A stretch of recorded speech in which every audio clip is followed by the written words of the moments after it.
ओम शांति।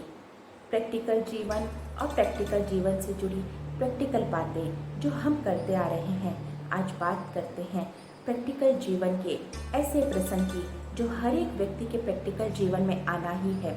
पहला प्रसंग जन्म का, दूसरा प्रसंग विवाह का और तीसरा प्रसंग मृत्यु का। ये तीनों प्रसंग हर एक के व्यक्ति में, हर एक के व्यक्ति के जीवन में आने ही हैं। जन्म के प्रसंग की तैयारी हम 2-3 महीने पहले से शुरू कर देते हैं और बहुत खुशी खुशी करते हैं।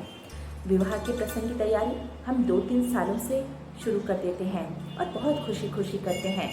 जिस प्रसंग के पीछे हम समय, श्वास, संकल्प, संपत्ति सब कुछ खुशी खुशी से व्यय करते हैं।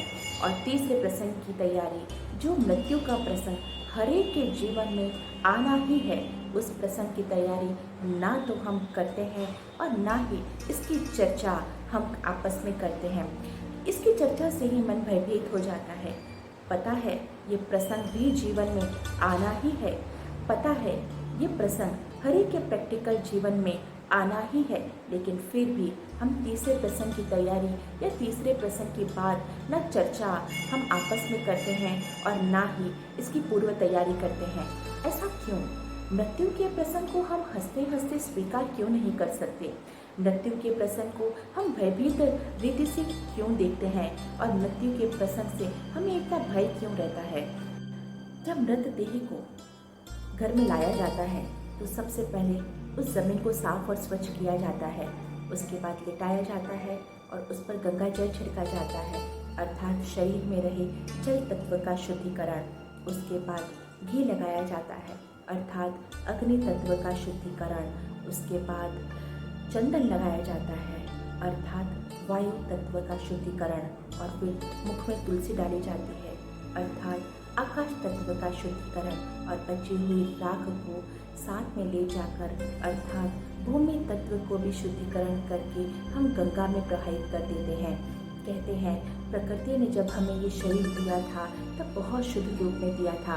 प्रकृति ने 5 तत्वों से मिलकर जो शरीर दिया था, तब देते समय हर एक तत्व इस शरीर का 100% प्योर फॉर्म में हमको दिया था। लेकिन जीवन की यात्रा करते करते हमने बुरे कर्म करते करते इन कर्मेंद्रियों के द्वारा इन 5 तत्वों को अशुद्धि से भर दिया। अब प्रकृति को लौटाना है। अब अशुद्ध हुए तत्वों को तो हम प्रकृति को वापस नहीं कर सकते और प्रकृति इसे स्वीकार भी नहीं करेगी। इसलिए प्रकृति को हमें उसी फॉर्म में देना होगा, उसी रूप में हमें देना होगा जिस रूप में प्रकृति ने हमें दिया था।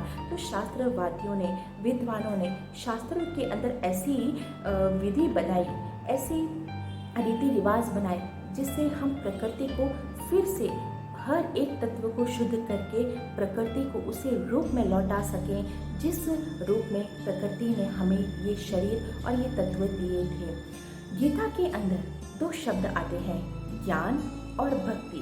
अब दोनों का कॉन्सेप्ट कैसे जुड़ता है इस विधि विधान के अंदर? तो कहते हैं भक्ति। अब भक्ति का अर्थ क्या है? सिस्टम, बिलीफ सिस्टम, मान्यताएं। यानी कि भक्ति में भाव होते हैं, भावनाएं होती हैं, श्रद्धा होती है, सब कुछ होता है। लेकिन नहीं होता तो लॉजिक। कैसे? तो हम जो हमारी पीढ़ी दर पीढ़ी जो सिस्टम चले आते हैं, हम उनको देखते हुए फॉलो कर रहे हैं। अब वो सिस्टम क्यों बना था, किस लिए बना था, उसका बनने का कारण क्या था, आशय क्या था, हम ना पूछते हैं, ना जानते हैं, ना समझते हैं, ना हमें पता है। लेकिन उन्होंने फॉलो किया था, इसलिए हमें करना है। आज अगली पीढ़ी भी करेगी, फिर अगली पीढ़ी भी करेगी। ये भक्ति है जहाँ लॉजिक हमें पता नहीं होता। अब फॉर एग्जाम्पल, अब हम श्राद्ध करते हैं तो हम कौवों का आह्वान करते हैं और समझते हैं कि पितरों को भोजन कौवों को खिलाकर हम उनको खिलाते हैं, ऐसी मान्यता है।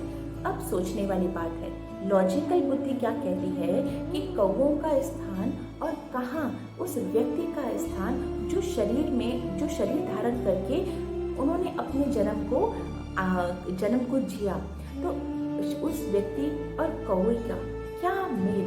दोनों का अलग अलग विपरीत योनि है।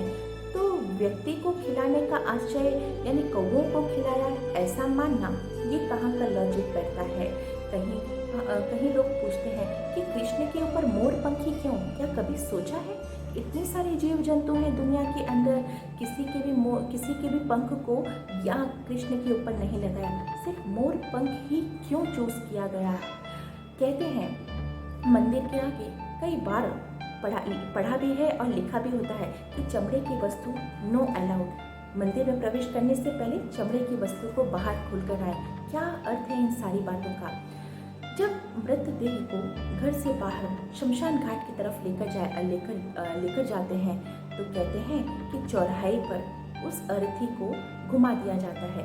जब घर से निकलती है वो अर्थी तो कहते हैं सिर घर की तरफ होता है और पैर शमशान की तरफ होते हैं, और आगे जैसे ही चौराया आता है तो अर्थी को घुमा दिया जाता है, अर्थात पैर गांव की तरफ, घर की तरफ और सिर को शमशान की तरफ कर दिया जाता है। इसके पीछे क्या अर्थ है। पैर को दिखाना अर्थात अब मेरे सारे संबंध इस दुनिया से खत्म हो चुके हैं, और सर को शमशान की तरफ कर दिया जाता है।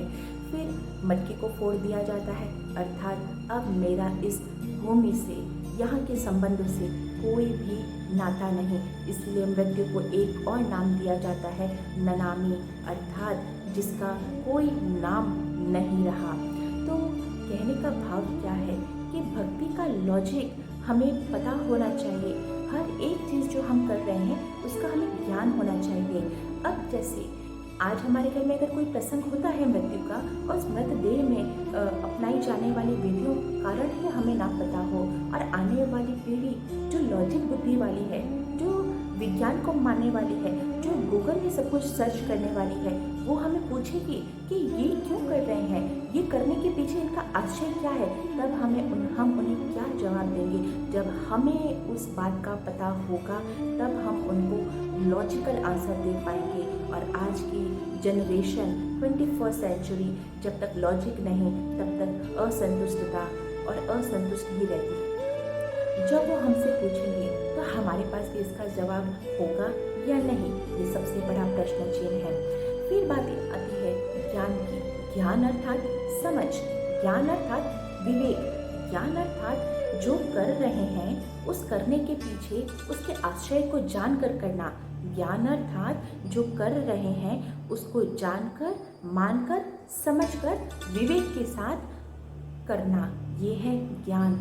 ज्ञान अर्थात हर एक बात को समझकर और 100% समझने के साथ उसको प्रैक्टिकल जीवन में अपने रीति रिवाजों में हिस्सा बनाना। ऐसा नहीं कि उसने किया तो उसको फॉलो करते जाना। ज्ञान कहता है हर चीज़ को समझ के आधार पर करो, ताकि कोई पूछे कि इसका कारण क्या है तो उस भाव का पता होना चाहिए। हम वो क्यों कर रहे हैं उसका पता होना चाहिए। जैसे कि आज हमने बताया कि इस मृतदेह के अंदर 5 तत्वों को शुद्ध करने की जो विधि शास्त्रों में बताई है वो क्यों बताई है, उन विधि को बताने का आशय उन शास्त्रों के अंदर क्या था। तो इसी तरह ज्ञान कहता है कि प्रैक्टिकल जीवन में जो भी रीति रिवाज, जो भी बिलीफ सिस्टम, जो भी मान्यताएं हम फॉलो कर रहे हैं वो क्यों कर रहे हैं उसका पता, उसकी समझ, उसका ज्ञान हमें होना बहुत बहुत आवश्यक है। अदरवाइज उसे कहा जाता है अंधविश्वास। जो किसने किया उसे मुझे फॉलो करना है, पर क्यों करना है वो हमें पता नहीं होता। तो आज के बाद अपने प्रैक्टिकल जीवन में जो भी रीति रिवाज, जो भी विधि विधान, जो भी रिचुअल्स करें, उन रिचुअल्स के बारे में आध्यात्मिक भाव क्या कहता है उनको खोजने का प्रयत्न करें, उनको जानने का प्रयत्न करो, उनको समझने का प्रयत्न करें। क्यों? क्योंकि आज आपका बच्चा या फिर लॉजिक बुद्धि वाला कोई भी बच्चा आकर हमसे पूछेगा और हम जब उन्हें लॉजिकल आंसर नहीं देंगे तो वो फिर पूछेगा, तब तक पूछता रहेगा जब तक उनके प्रश्नों का उसे असंतुष्टता वाला जवाब नहीं मिल जाता। इसलिए सबसे पहले इन सारे प्रश्नों का कि इनके पीछे करने का आशय क्या है, क्योंकि कोई भी चीज़ इस प्रकृति के अंदर बिना आशय के नहीं की जाती।